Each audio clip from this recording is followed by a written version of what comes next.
നമ്മുടെ വണ്ടിയിൽ. എന്റെ വണ്ടി? ആ നിന്റെ വണ്ടിയിൽ. എന്റെ അമ്മോ, നിന്റെ വണ്ടിയിലെ നിന്റെ അച്ഛന്റെ ഫോട്ടോയിൽ കോർത്തിട്ടിരിക്കുന്ന ആ സ്വർണ്ണ പതക്കില്ലേ, ഞാൻ ഇന്നാളെ കയ്യിൽ വെച്ച് തൂക്കി നോക്കി. 1 പവനോളം തൂക്കം ഉറപ്പായിട്ടുണ്ട്. അതിന് കാശ് കിട്ടുമ്പോ തിരിച്ചെടുക്കാം. വിൽക്കണ്ട, പണയം വെച്ചാ മതി. 2000 കുറയാതെ കിട്ടും. ഇപ്പൊ പറഞ്ഞിരിക്കട്ടെ, ഇനി ഇത് ആവർത്തിച്ചണ്ടല്ലേ 2 കഷ്ണാക്കി കളഞ്ഞ. 2 കഷ്ണാക്കി 1000 വെച്ചല്ലേ കിട്ടുള്ളൂ. പിന്നെ അത് വിളക്കി ചേർക്കാൻ കാശ് വേറെയും വേണ്ടേ? നിന്നെ കഷ്ണാക്കുന്ന പറഞ്ഞേ. അച്ഛന് പ്രസിഡന്റ് എന്ന് കിട്ടിയ പതക്ക. പട്ടിണി കിടന്ന് ചത്താലും ഞാനിത് വിൽക്കില്ല.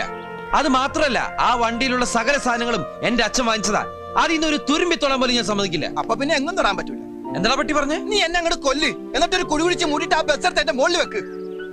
ദുബായിൽ നല്ലൊരു ഷെയ്ക്കിന്റെ അണ്ടറിൽ ജോലി ചെയ്യേണ്ട ഞാനാണ്. എന്റെ പാസ്പോർട്ട് കറണ്ട് ആ എലിയില്ലേ, ആ എലിനെ എന്റെ കൈ കിട്ടി കൈ ആള് മാറി അടിച്ചു പോയി. സോറി.